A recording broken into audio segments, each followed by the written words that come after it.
Welcome, everybody, to the Hero's Journey podcast. This is a sacred space where you can kiss your doubt goodbye and embark with confidence and love on your quest to become the hero on your journey back to wholeness. Together with brilliant minds, we venture into the unknown to revive and mend what is torn and to patch what is missing. Today, we venture into the unknown with Philip. Both Philip and I are part of the same youth community. Now, Sienna, this loving soul, actually recommended me to have you on this beautiful episode. And that's actually how we ended up in this present moment together. Just to give a little bit of background information, this youth group that we are both part in actually was started by a group of young people after getting to know another at the Dr. Joe Dispenza week-long retreat. And it has expanded ever since. And the people in there are very committed into being the best version of themselves, being very compassionate and just finding really true self-love within themselves and holding space for another and just really encouraging with a lot of love and compassion another to follow their dreams. And many of them, they come from different paths of life, as you do. And I'm excited to introduce you now to our listeners. So, yeah, welcome. Thank you, Anne-Sophie. I'm very excited to be here. That's awesome. I'm very happy to have you here too. Now, some of you might already know Philip from the testimonial he has on, or that has been uploaded by Joe Dispenza's YouTube channel. He has some certain testimonials from people who healed themselves from their inner transformation. And I really love your testimonial. And today's intention is really, I want to know all the juicy details. The good, the beautiful, and the ugly, because every single experience, I mean, it has led you to where you are right now. And I'm so excited to take our listeners along with you on this journey. So again, thank you for being here. And I would like to kick off this session with your old story. You've been, like in your testimonial, you actually tell that you had OCD. So obsessive compulsive disorder, I believe. It is the definition. Mm-hmm. And can you please clarify for us what this actually is, OCD? Of course, I try my best because it is not easy. It is not easy to explain how a brain of a person who has OCD works, and because of that, it's not easy to understand it when you don't have the personal experience of it. I would say if you have OCD, it basically it feels like your brain is being possessed by the devil or by a demon. I would say that's how I would describe it, by a greater force that seems so big that you cannot control it, and it just feels that something is controlling your brain and the way you think, in a way that it seems impossible to change that. And what is OCD? OCD, as you said, obsessive compulsive disorder. It is, I would say, some type of anxiety disorder, and it is basically, if you want to explain it in an easy way, it is the most extreme form of controlling everything in your life. There are many different types of OCD, but it is having obsessive thought patterns and obsessive, of course, also feelings, and in a way you act in a obsessive way. I give you an example like from my personal experience. For example, if I wanted to close a door, normally you close the door and that's it, and you don't really give closing a door, the act of closing a door, that much attention. Like you just close it and that's it. But a person who has OCD, for that person, it might be very, very, very difficult, because you close the door. And from my personal experience, I'll give you just an example. Yeah. I would close the door, and then I would have a thought, okay, if I now close the door, like my neighbor, she is 90 and she's sick, and she will die next week because I closed the door. Oh, wow. So I don't want my neighbor to die. That's why I open the door again. Wow. And then I close the door again, and then I open the door again. And so sometimes it would take me up to an hour to close the door, just because I would have the thought that if I keep that door closed, now I would be responsible for the death of my 90-year-old neighbor, who maybe I don't know, smoked cigarettes for 40 years of that. I don't know. Just to give you an example. So you basically things that are that don't take much time and effort, and that you don't think of, takes an incredible amount of time and energy. So it was very hard for me to close a door, to, I don't know, to get my shoes, to dress, to cut an apple, to take a shower, to get out of bed. It is like your daily life becomes a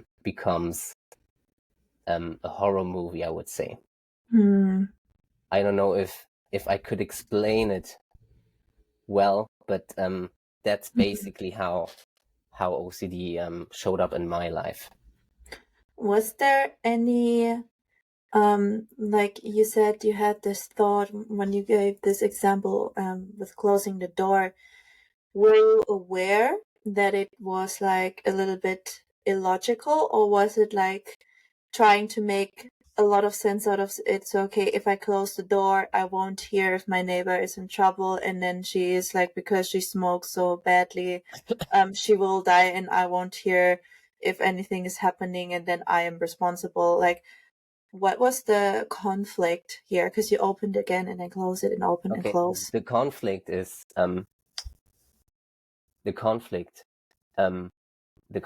that, I don't know how deep we want to go into it, but there's a reason why someone has OCD.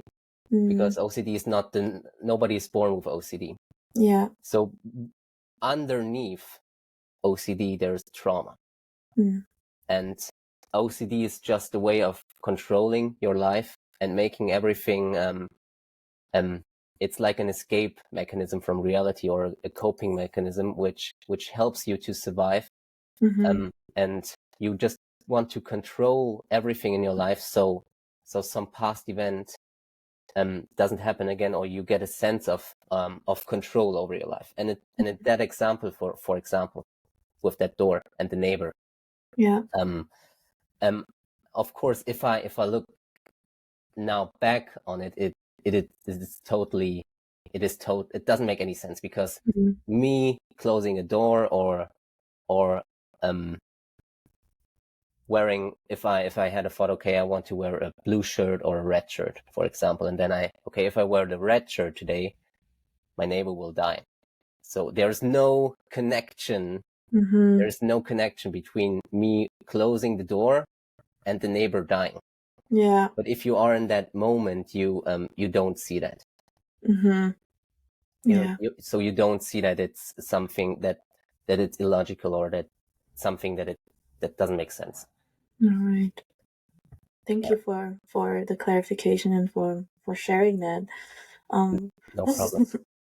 When were you firstly diagnosed with it? Was it like something that you had very early on, or when were you showing the first signs of having this? The first, I would say, I had OCD pretty much my whole life. So when I look back, when I like I don't know, I cannot recall my whole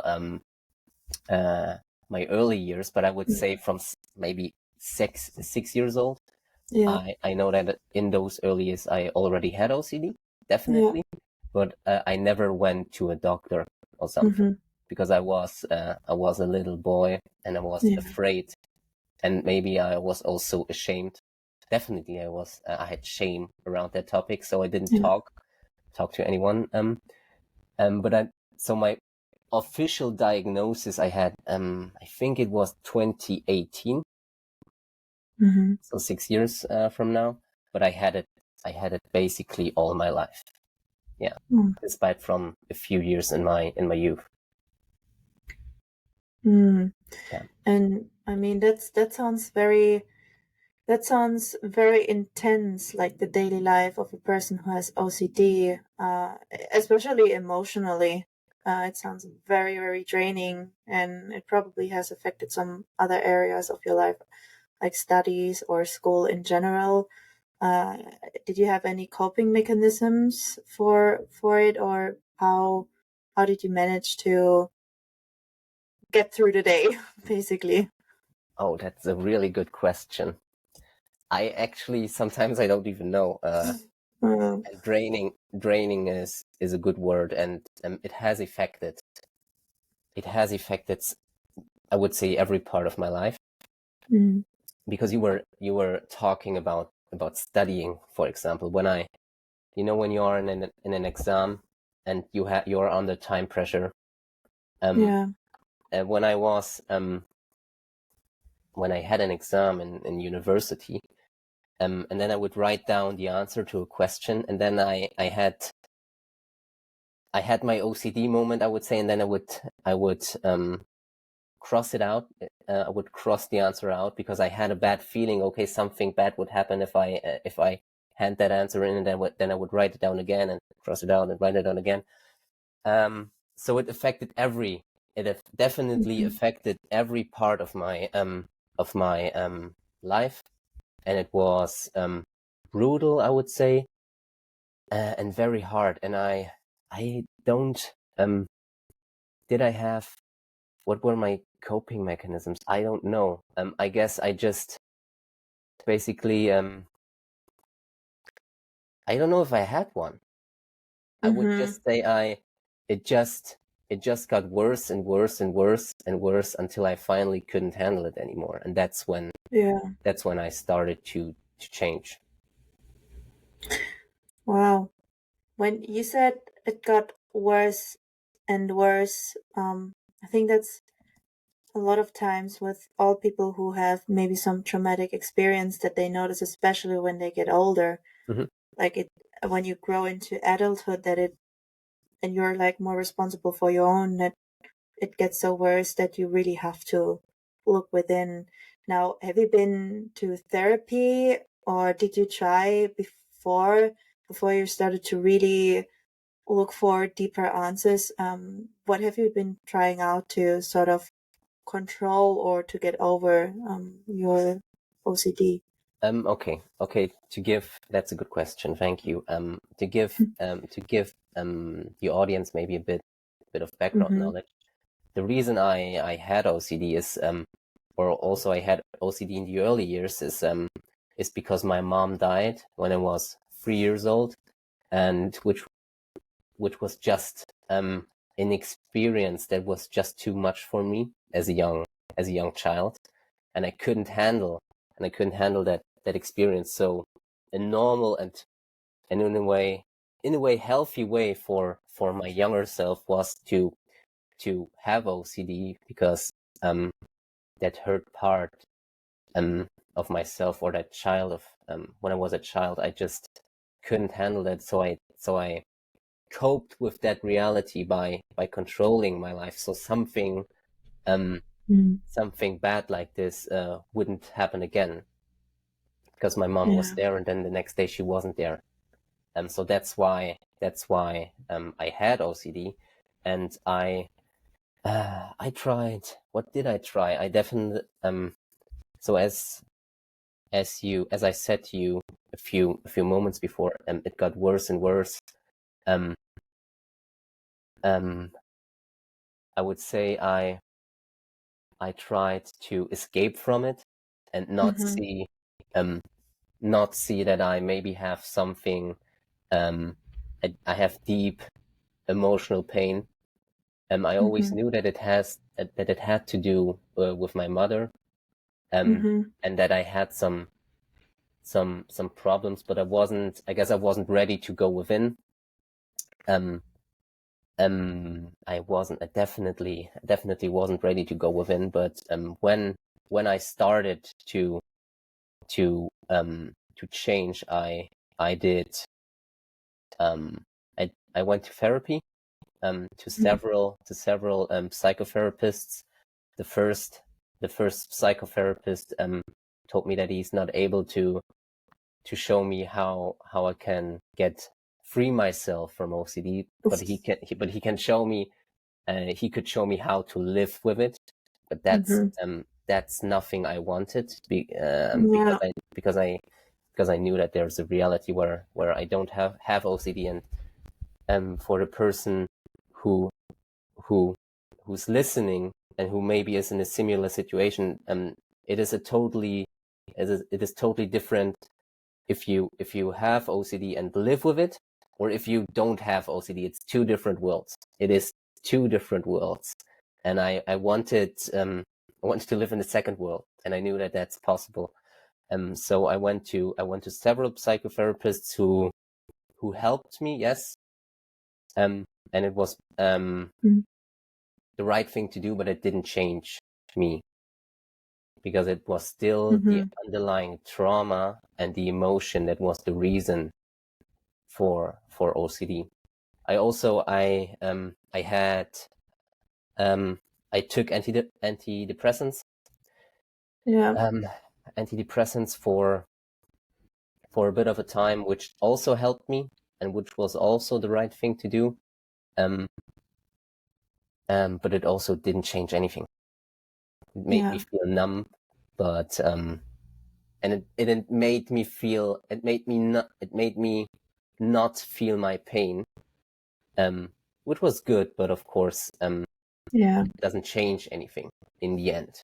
You still have to go within and heal the root cause of whatever condition you have, or whatever you want to change.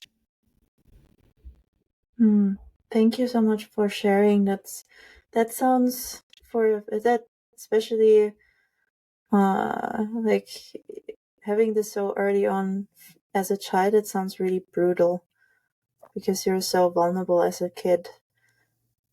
It That is. sounds, It is. It is, yeah. But I guess it's just it's what something in me choose, and I don't want to change anything about my life. Definitely not. This is what I love about people like you. They just look back and they're like, you know what? Everything now from this perspective, because you have put in the commitment, they just love everything about themselves and their journey, even if it was a hard one. But they start to understand that everything that happened to them was actually happening for them. That's just really amazing and beautiful. Oh. But yeah, so just coming back, like sort of trying to following the chronological order, so people that are listening can a bit understand the journey that you've undergone better. So you've been to therapy, and it didn't really help. So what were they actually doing there? Like, were you just having conversations how you felt, or like what was their approach, or was it just like medications? I think it was. I don't know what's the. I think it's behavioral therapy. I think that's the term. And so we were talking a bit about my past, but actually we were trying to. It's just my opinion, but in what we did was a bit superficial, and it's telling. I don't know. For if we go back to that a closing the door example. Mm-hmm. I know that if I close the door or not, it doesn't make any difference in the world. So I know that, but telling that to someone, hey, to a person who has OCD, okay, if you close the door, if you have that thought, it's nothing bad, nothing will happen. That might help the person, but I think you have to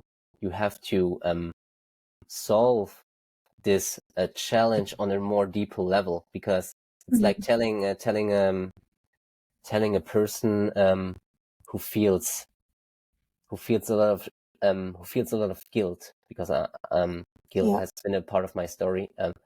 It's telling a person who feels guilt every day. It's like telling that person, well, just don't feel guilt. So that. Yeah, thank you very much for that. So therapy helped in a way, understanding that thoughts are not real, but you don't have to believe everything you think. But it is still, there's something bigger behind, a bigger pain behind OCD, which you have to attack in a way. Yes. I feel you. That must have.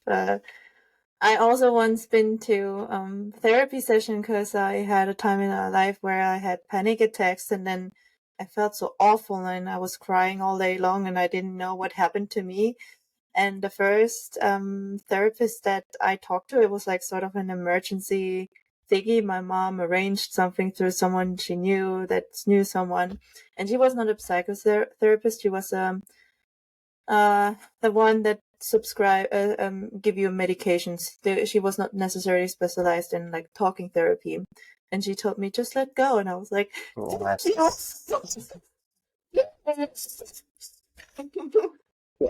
well, can you tell me how I can let go, please? Yes, that must. Yes, so please tell us how you learned to let go, because you end up with all the knowledge that, yeah, I know my thoughts are not real, but they're still there. So how on earth can I pass this? So how did you actually came across some knowledge or some literature that helped you to go deeper into your healing journey? Oh, that's good. I would say I was into, I would say, this personal development section very early. I would say I started with maybe when I was 17, something like this, reading books that are going in that area. And it was also that time when I had my A levels, when things started to get worse, because it's a time where you grow up and things are getting maybe uncertain and unsafe. So that was a time when OCD started to really come back in my life, and that's when when something in me was looking for answers, and I was reading books, watching YouTube videos in that personal development area, which definitely helped me. But soon I realized that I wanted more, and I wanted answers. And that's when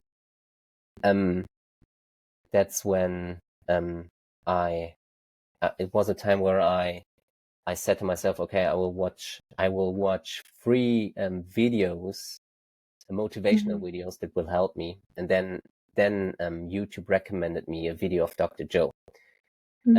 And it was an interview, and then in the first part of that interview, it's basically like a recap of the whole interview, or a short part of Dr. Joe. And then he said, like, well, if your thoughts can make you sick, is it possible that your thoughts can make you well? And then he got me, because my thoughts were making me sick. And that's when I came up to Dr. Joe, and he opened up the world to me, I would say. And I was reading like Eckhart Tolle when I was 17 and when I was 18. So I was there was something in me that was looking for this. And I guess Dr. Joe made it approachable to me. Yeah. Yeah, wow. So when did you start to really do the work, let's say? Like when we say the work, we usually mean really transforming from inside out, changing our thoughts and really working on overcoming our emotions, mostly with meditations.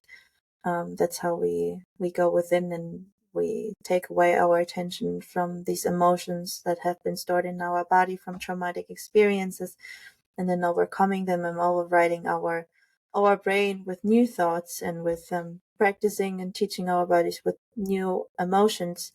So when did you, I guess you started reading his books, or like when, how did this journey go, So really going, practicing the work? I'm practicing. So I would say my starting point in my life when my first girlfriend I had when I Mm-hmm. was 18, and then we broke up, Mm-hmm. and this is when OCD got worse and worse and controlled me and my life more and more after that breakup. Mm-hmm. So that's when I would say when I was 18, everything got worse, and yeah, everything got worse. And then I started to read books about personal development, and I would say I started with really doing work then maybe around 19, and then around 19 and 20 when I also it was the time when I started to take medication and basically trying to do everything in my life to change myself. Mm-hmm. And Right. from Dr. Joe, I started with Breaking the Habit of Being Yourself, Yeah. an amazing book, a really amazing book. And then I started to read, of course, to listen to his interviews and podcasts. Yeah, it was an amazing time, I have to say. Amazing time if I look back. Mm. Wow, that's beautiful to hear. And it's really encouraging this knowledge. I mean, he's not the only person that has been spreading this type of work before, but I love the way he puts it. It's so clean and so straightforward that it really also makes sense for my mind personally. It's like, oh, so if I do A, B, and C, and then there's D. Okay. There's still some challenges, of course, because you're not working with matter. You're really trying to work with energy, and you kind of change in a way that when you sit down in meditations, I mean, you just sit there. It's not like you're constructing something with your hands or you're trying to build something. You're really, it's like You're inside, building in your mind, changing yeah. inside out. Yes, exactly. So when you first started the meditations, how was that for you? I started with the meditations from his book, Breaking the Habit of Being Mm-hmm. Yourself. And how was it for me? Definitely, it wasn't easy in the beginning, and I definitely had problems getting my thoughts clear. Um, Mm-hmm. I I noticed that with the meditations with Dr. Joe, that it was a very important part in my journey. But it wasn't that I started to meditate and then everything got easier in my life, or I started every problem started to shift. There were like either two. I went into, or it developed in two different ways. The first way was Mm-hmm. that I started to feel good for the first time in my life, and then Mm-hmm. you have a few weeks of good meditations, and then you stop doing it because you say, okay, now I'm fine. I'm fine. Mm-hmm. I don't need to work on myself. And then when I stopped meditating, or stopped doing the work, and then if we want to put it in that way, Mm-hmm. things got worse. Things got definitely worse. And then when I Even real worse, even worse than before. even uh in a way, yes, Mm-hmm. worse than before. And then when I really went into it, I noticed that the more I go within and the more I look into myself, the bigger my problems got, which totally makes sense. Because if you work with yourself and you're working with hard parts in yourself, like if you want to heal your heart and it is the first time for 10 years you are looking into your heart, of course, there all the pain, all the guilt, all the untouched emotions that you stored in there and that you haven't dealt with for a good reason, because it hurts. If you have some pain and trauma there, it definitely hurts. So you don't want to look at that. So if you start to go within, my OCD increased, and my negative emotions definitely increased. So I thought, okay, why should I do this? It's making me feel worse. Why should I do this? That's and if I'm being honest, that's the most part of my journey with Dr. Joe in the beginning. That I really it got worse and worse and worse, and I said, okay, why am I doing this? It doesn't make any sense. Point? Yeah, where's the point? Where's the point? I'm sitting here and everything gets worse. And that's when I think it was 2020, when I then stopped doing Dr. Joe meditations because it was just too much for me. And the pain got the emotional pain got was so worse that I just stopped doing it, even though I knew I had to look within, but I just wasn't ready at the time. Yeah. Thank you so much for sharing that. This is so important, and I keep repeating it, but I love these parts because in those testimonials, and I love those testimonials, but you not necessarily because they don't have like hours-long testimonials, you cannot cover everything. But to understand that people like you who've healed, they dealt with the same challenges that maybe some others are currently dealing with.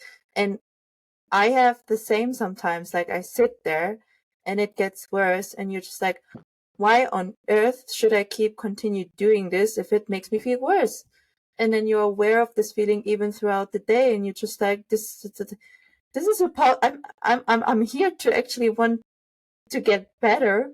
Why on earth am I getting worse? And then if you continue this route, sometimes, more probably even hidden patterns, they appear like, oh my gosh, what's wrong with me? Everyone gets it but me.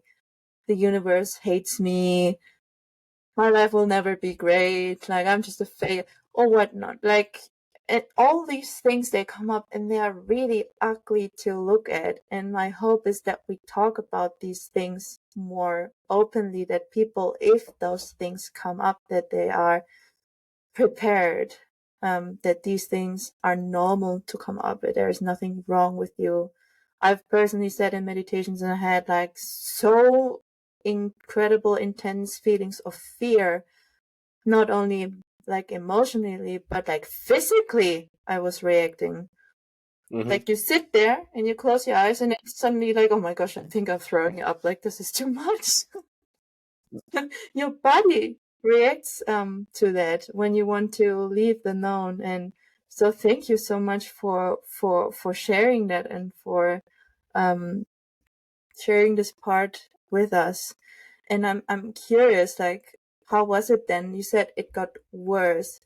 Was it because, of course, you get aware, like your problems and your wounds are shown you like this, like, hi, here I am. How was it then throughout the day? Like, kept it, I mean, the box of Pandora is open then, and you cannot unseen it anymore. So how did you deal with those moments? Like you said, you get off because you weren't ready.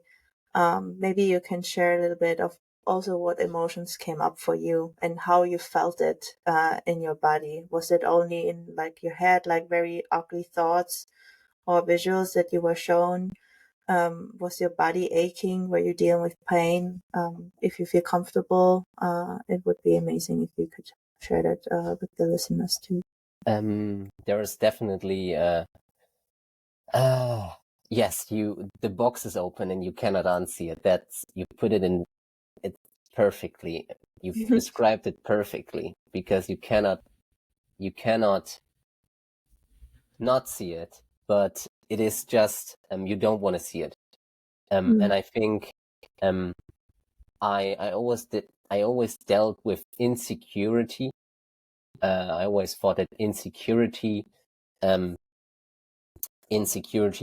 is one of the root emotions that came up. But in my journey, I would say I noticed that it's, for me, all about guilt, and that being guilty came up in my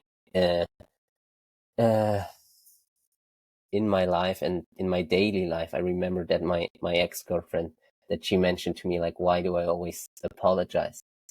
And that's when I noticed, okay, I really apologize way too often. Like I think that whatever happens in my life, I think I'm the responsible part. And alongside guilt, I definitely felt with, I didn't really had to deal with physical pain, I have to say. Sometimes, but nothing really in relation to my emotional pain. But I definitely dealt with a lot of anger too. But of course, anxiety and depression, because there were, as I really thought that I okay, the way I feel right now and the way I think right now, that's not worth living. So I would rather end this here, and not continue living. And this would rather be, I would rather do that than keep living this way. And that's, so I definitely dealt with a lot of anxiety, depression, and guilt, 100%. And I also had, and then, like, my base level, I had a base level of anxiety, I would say, but of course, in my moments, I had very, very high levels of anxiety. And I would say those are the 2 or 3 emotions that I had to deal with on a daily basis. Yeah. I can relate to that. I think these are like common emotions that probably everybody kind of has to deal more, for some people more, for some people less. Yes. Of course, everybody's individual, and some might have other emotions stored, but this is a very good example what you're giving here. And then after you, for instance, when you sit in the meditation and these things come up, how did you navigate through that? Of course, you're doing your best, getting into the present moment again, and trying to feel elevated emotions. Maybe you can elaborate a little bit of about this process, how it was for you, to opening up your heart, trying to open up your heart and feel more love for yourself and for life. Oh wow. I would say in my meditations, when I started to do the meditations, one thing that Dr. Joe did in the past was like focusing on your body and like your nose in space and the ears in space. I would say that focusing on my body definitely helped me, because it helped me to detach from my emotions. And it was one way one way that helped me to observe myself, because in those moments we tend to identify with anxiety, and we are the anxious person and the depressed person and the person who has that condition or who has OCD. And when we are it, we cannot change it.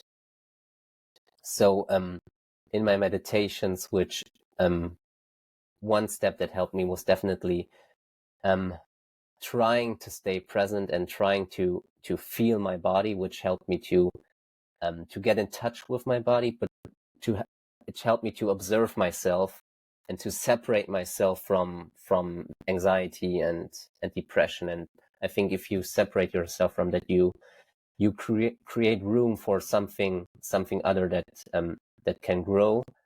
And it was just the feeling that I'm not that person, gave me so much hope, and it created such a beautiful feeling that I wanted to have more.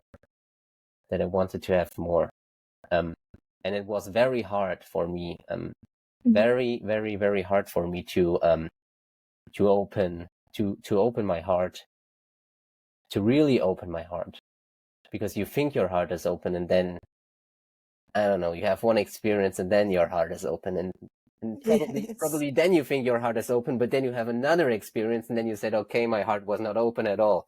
But I would say the meditations were a good tool to detach myself from my condition and to create room for love and hope to expand. Beautiful. I guess that was then also a motivator to continue. Yes. When you have like one spark, because if you were anxious and depressed for such a long time, and like if you have like 1 second where you don't feel that way, where you feel differently, that's it gives you so much hope, and it just inspires you. And I was also so grateful for any person when I didn't feel good. I was so happy for any person that made me feel better, even if and that made me laugh for maybe for just like 10 seconds. I was so happy, and sometimes that was the best. It was the best thing in my whole day or my whole week, that I laughed for 10 seconds. And I think we should, if we are down on our journey, and if we have tiny moments that give us hope, we should take that moment in and really build on that moment, so we can create another one. Yeah, that's beautiful said. Sometimes we don't really take enough time to really take in the small little great experiences, and we really build up on them. Like, you only notice or really appreciate those little things when you're really down, and then you're like sometimes getting greedy, or like, okay, no, more. At least that was how it has been for me. And then you fall on your nose again because you were rushing and you were trying to manipulate and to force outcomes and not really appreciating where you are at now. That's actually something so beautiful that Anouk Bindels, Anna from Becoming Supernatural, she has been on my first episode, and she said, meet yourself where you're at with the eyes of compassion, but really pick yourself up where you're at right now. And Yes. that's really, really important, and just, I think, to enhance here. And I'm also curious, during this time, you probably get up from a meditation, you feel better. You might, even this feeling might continue to stay. It might be lost again. Did you have a community or friends or maybe even new friends that you found during this journey? Because it can be also for people who are not familiar with meditation, I feel like sometimes there's still a lot of stigma around it, or people who seek like deeper answers and they look more into the spiritual realm. So did you have some support from your family, or how did your support network look like during these times? Where did you find a safe space where you might be not able to provide it for yourself? Okay, the first, I told my friends about my condition, but and in a way they were of course there for me. But as I said in the beginning, it's hard for someone who doesn't have any personal experience with OCD to help that person. But definitely definitely my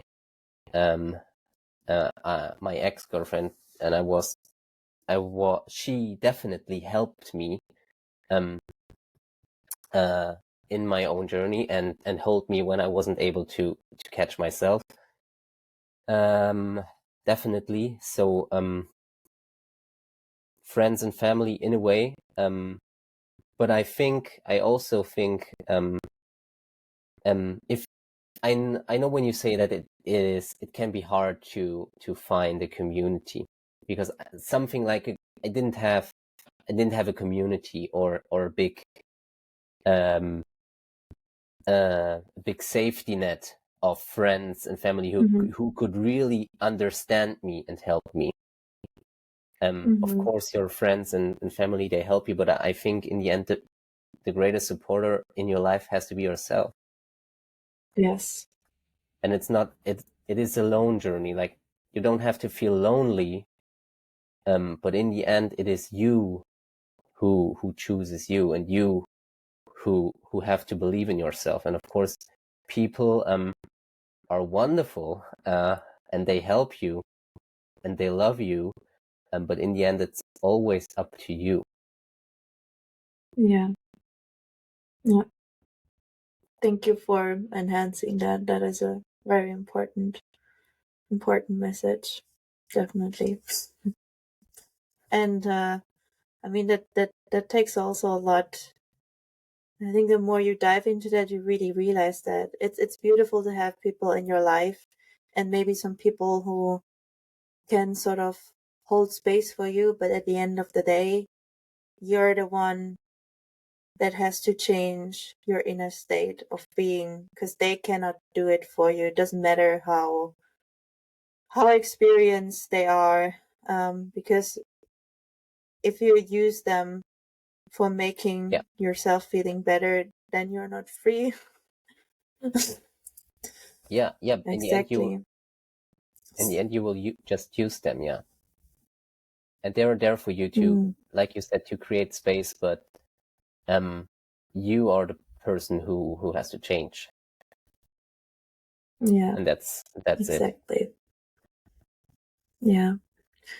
So I'm really curious to hear when did things really got better for you? Like, was it gradually increasing the feeling good moments, and yeah, just in when did things start to pick up pace in your personal journey? Pick up pace. I would say when I was 25, when I got 25, 2 years ago, I said, okay, I have to change. I would say I had two big moments in my life that definitely that helped me on my way, two defining moments. One moment was when the doctor who gave me antidepressants, he wanted to he asked me if I wanted to go to a clinic for mentally ill people, to stabilize me, because I was so bad. Because I was basically I was so bad. And that's when I said, okay, no, I have to change something, and that's not me. Because I also know how in a way seducing an environment can be, and I'm just, okay, I'm not that person. Nothing. I don't want to judge persons who go to clinics for mentally ill people. Really don't. But I just said to myself, okay, I'm not that person. Like, I have to change something. And the second event was when my brother died 6 years ago, 5 years ago, for the same reason, because he basically couldn't overcome the loss of our mom. And at that day, I just said, okay, I have a vision, and I will not let that event, that death of my mom, I don't let it define me, and I'm greater than it. and I will do whatever it takes to overcome it. And that's what kept me going. And then I just it made me keep believing in myself and in my dream. And I just like I said, I just kept going, and it wasn't easy. And then I stopped, and then I got back on the horse, and then I fell down and got up and fell down, got up, and all over again. And when I think when really things started to shift was when I went to London, I went to the week long in London, 2022. Before that, I went to the Progressive in Switzerland. And so it was my 25th birthday. I said, okay, I have to do something. I have to do something. And then I got an email a few days later. Okay, Dr. Joe's coming to Switzerland, and then Dr. Joe's coming to London. Okay, I'm going all in. I'm going to both. And then and at the Progressive retreat in Switzerland, that's when I got to know more Dr. Joe people, and which was really interesting because I wasn't into the spiritual stuff, and there people were wearing like yoga clothes, and I'm like, no, I'm not into this. Like, and everyone was dancing, and I wasn't the dancer. Such weirdos. So happy for no reason. Like, duh. Yes. Don't be so happy, please. And the funny thing is that I at the end of the 2-day of the weekend in Switzerland, the Progressive, I felt so bad on the Sunday evening, and everyone was happy, and I wasn't happy. I wasn't happy at all. I wasn't happy at all, and I also started to really feel sick, and my throat hurt. And the next day, I remember it was a summer day, and it was a beautiful day in Switzerland. It was like 32 degrees Celsius, a warm day in August. The sun was shining, and I felt sick. I was cold. I was freezing, and I was heading to the train station in Switzerland, and I felt so shit. I have to say, I felt so shit, and I was freezing. And I guess the physical parts of that pain were just like, I knew that something was going to happen, and also like the way I felt. And when I was at the train station, I cried. I cried, and I just didn't want to go to London. And I was already looking for trains to go back to Germany. And I was okay, if I take the train now, I'm back at 5 p.m. and everything is fine. I can get something to eat, and so I didn't want to go to London.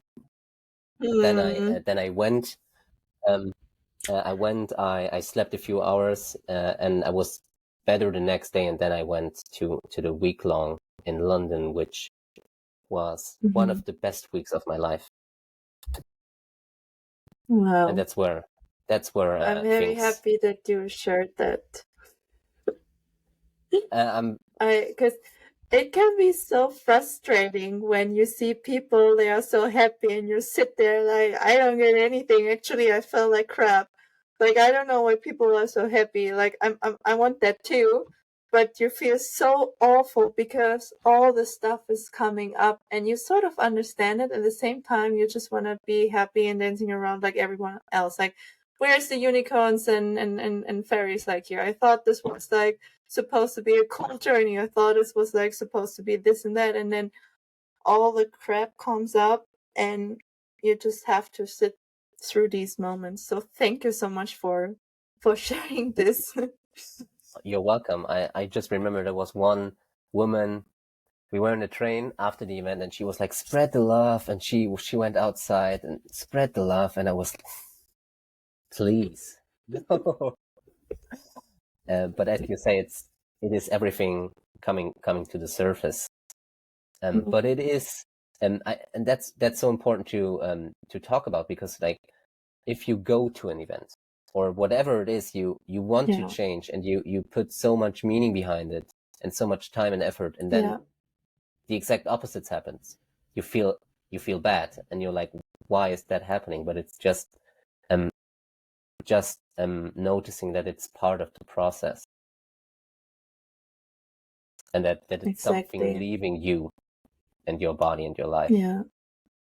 Yeah, that's very important. Thank you for mentioning that again. That's a very important learning.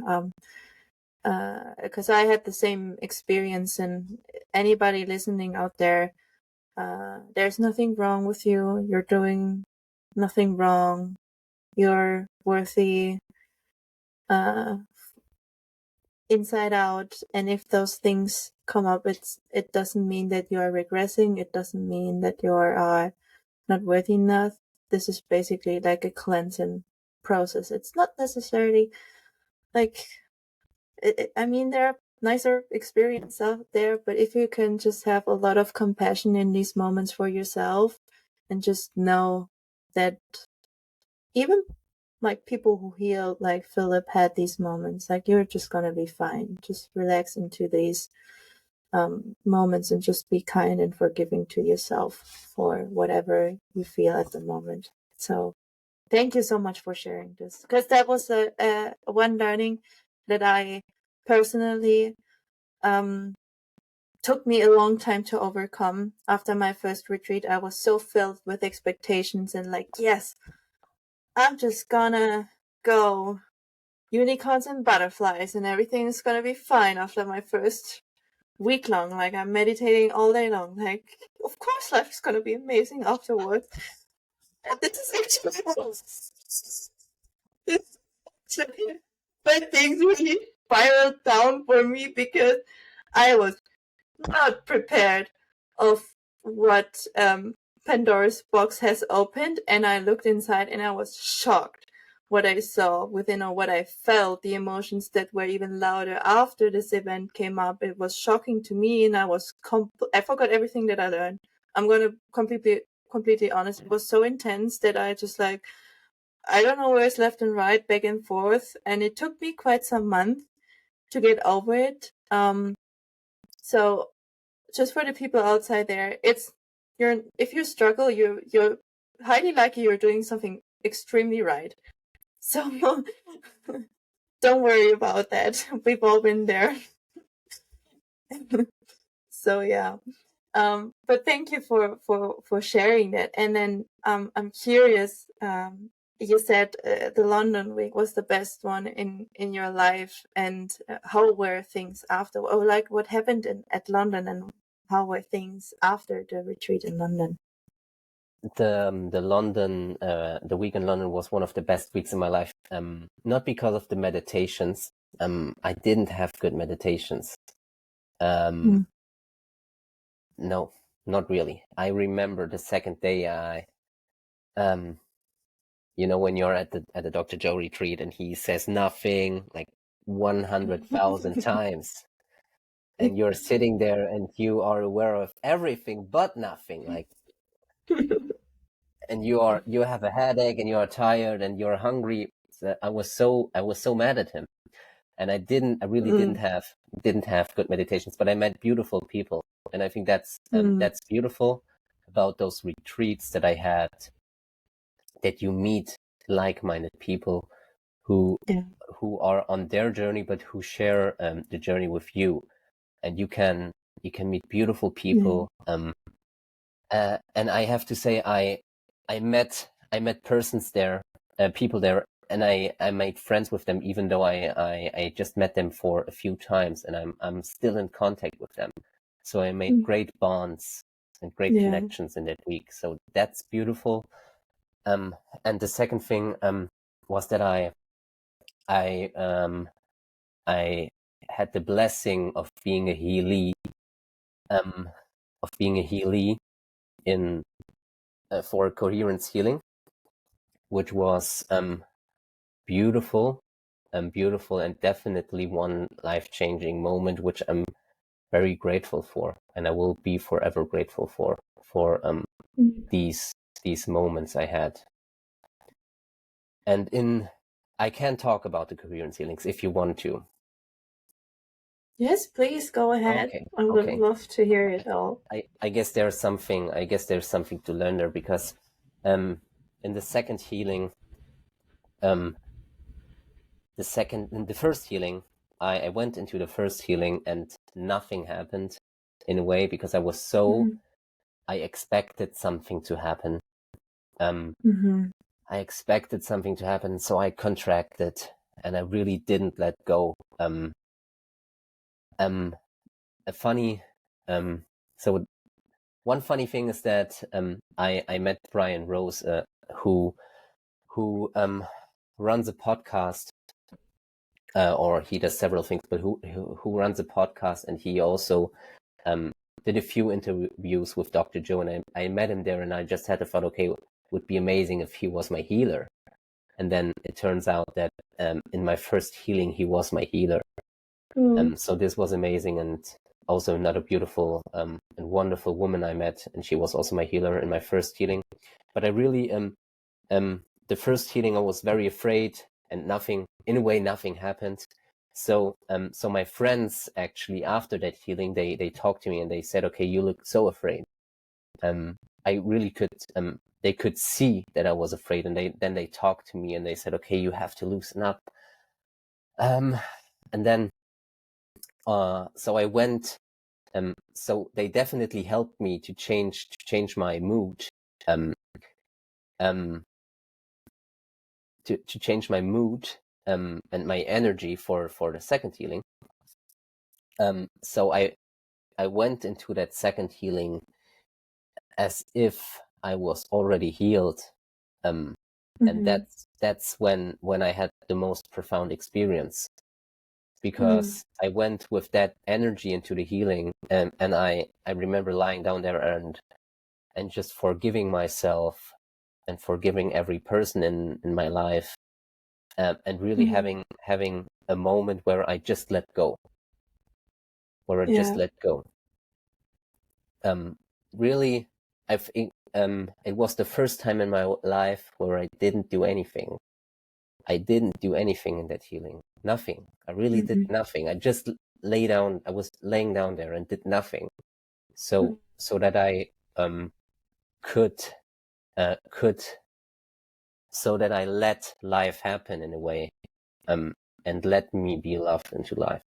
Yeah. And it was the first time, I would say, I surrendered and let go. But what I would say is that everything I did in the past, in those 6 years where I thought I'm failing and I'm not doing it right, and it takes me too long, which of course I still think that everything takes too long for me. But I would say that everything I did in the past, and falling down, and starting again and again and again, everything led up to that one moment where I could let go and feel worthy and have a beautiful moment. And after that healing, I definitely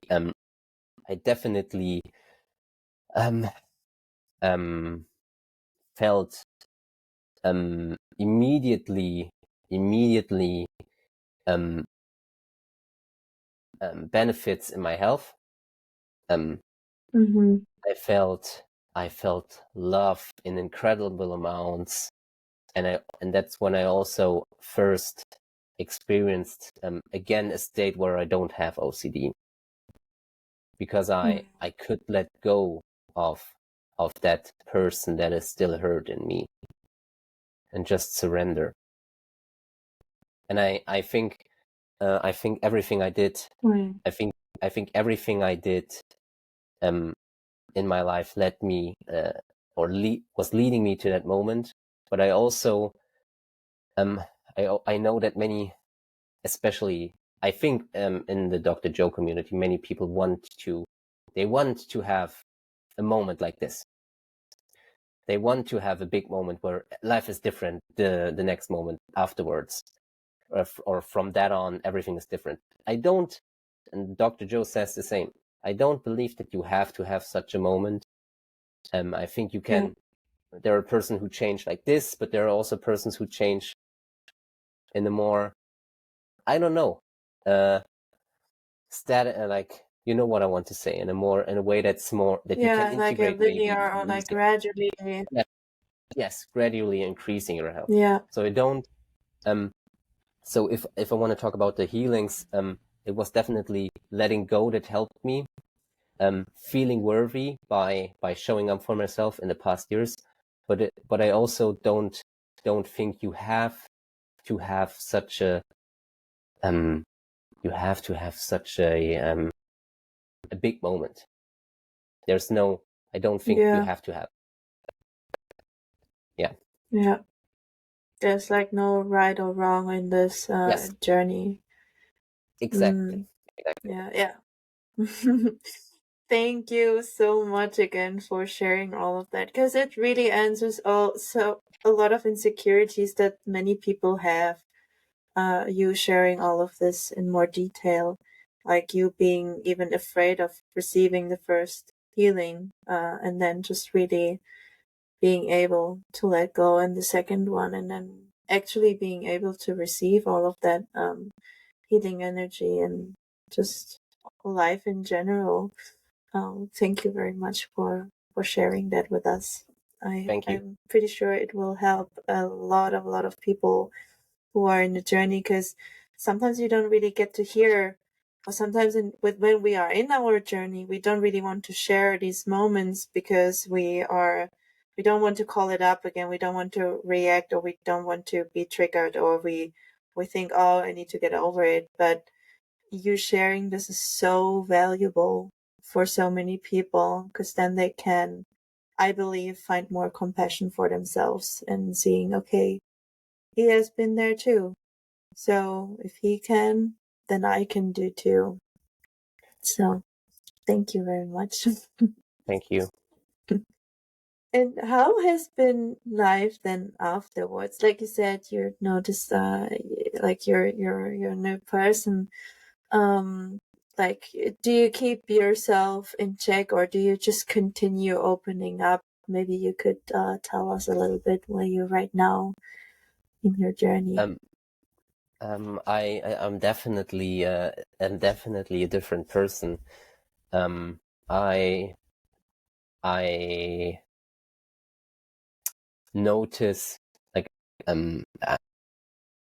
it, when you come back from such a high, of course you think it is funny, because we as human beings, we tend to think, okay, the way we feel now, it is the way we will feel until we die.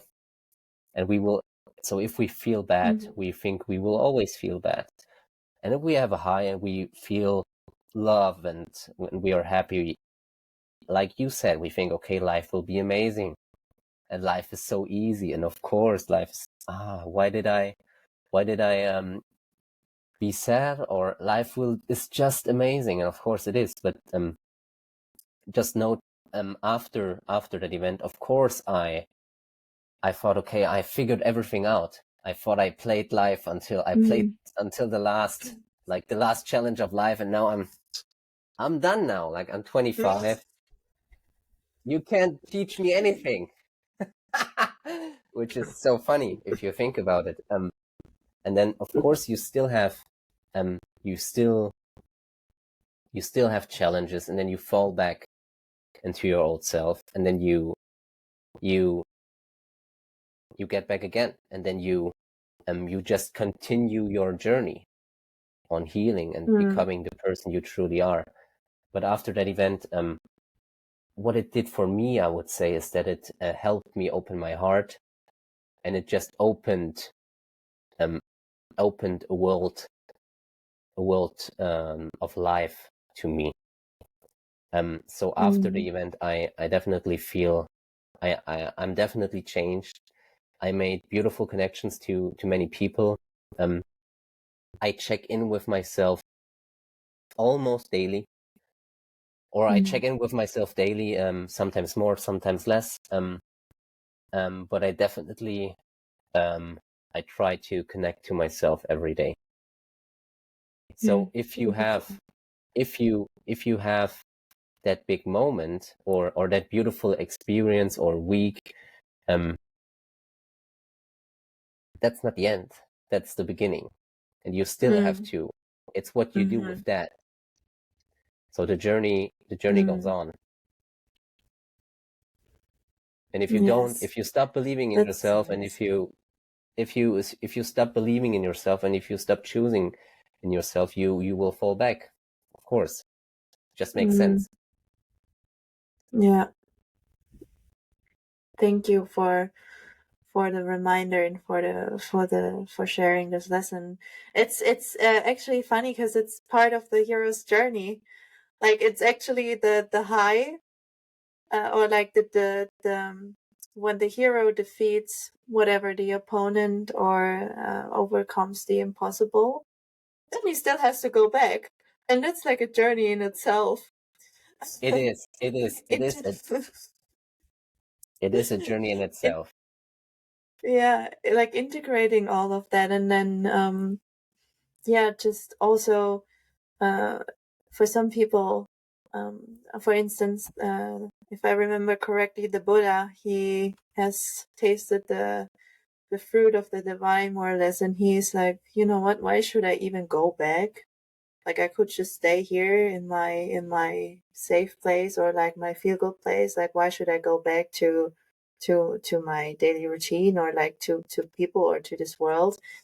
And then with the help of some I believe, if I remember it correctly, he decides to go back and actually teach it. But the desire or this experience of this feel good place was so good that he didn't want to move. He just wanted to stay. He wanted just to stay there. Or sometimes otherwise, and there are different versions of of this monomyth is played out in very all religions or mystical texts or whatnot. And sometimes the journey back is so the hero has the trophy, and then the journey back is like he still has to overcome some obstacles, and he still has to actually integrate all of his lessons into his daily life. He has experienced something insane, has overcome his fears, and then he goes back to normal, like to his boring life. He went on this adventure and now he's back. And integrating that whole process is like a journey in itself. And also, I would love to hear. So when the hero returns home, he brings back the wisdom that he or she collects, and he shares it with the world. So, what kind of wisdom from your experience would you like to share with us that you have, yeah, collected basically? I guess the wisdom that I gained, or that I'm still gaining, is that an event in your life can make you or break you, and it's up to you, and you decide to make it a learning experience and to grow from it, because it's always whatever happens in your life. And I know it can be easy, it can be hard if someone dies, or if you are threatened with a health condition, but it's up to you to change it. So an event can make you or break you, and you can decide that it makes you. And I always, that's how I dealt with my trauma, and that's what I would love to that's my wisdom I would love to give to the world, because it is not easy. But if you really, if I didn't want to let life define me, or to let the death of my mom define me, and I wanted to turn this into something beautiful, and just help other people and give it back to the world. So whatever happens to you, you can change it. Yeah. And the worst thing that has happened to you could turn out to be the best thing that has ever happened to you. Amazing. Thank you so much for sharing all of that with us. I have so many aha experiences and information that really served me individually already. So thank you so much for sharing all of that with us. That was really an honor to sit down with you and just to listen to your hero's journey more. That was really, I had a very great time. Thank you so much. Thank you, Anne-Sophie. I guess I think I want to thank you because what you're doing is amazing. And like you said, if we see a story of a person and then we just see the beautiful aspects, and then we question ourselves and we think we are the only person that is doing wrong. But I guess you said you wanted to show the beautiful and the ugly parts of the story, and I think the ugly parts are the beautiful parts. And sometimes there are more ugly parts than beautiful parts. But it is how you how you deal with that. And if you just follow the path of your heart, you will ultimately arrive at your destiny. And so it's so important that you create a space to hear more of a story, and it was beautiful to talk to you. Thank you. Thank you. Thank you for your kind words. That really encourages me to go and do more with this podcast. Thank you so much. And I'm curious, like, is there somewhere we can learn more about you? Do you have anything to share or want people to know? Is there something? I have an Instagram page. I don't post that much. Maybe I will. We will see. But basically, it's just what I want to say is the belief in yourself, and that you can change, and you can have the most beautiful life you can ever imagine. Beautiful. Well then, thank you so much. And with these words, I also would like to end this episode. Thank you so much for all the listeners who have accompanied us and ventured with Philip into his hero's journey. I hope you had a beautiful time as I did. It was wonderful again to listen to you and just to be and sharing this space with you. And I see you in the next episode. Bye. Bye.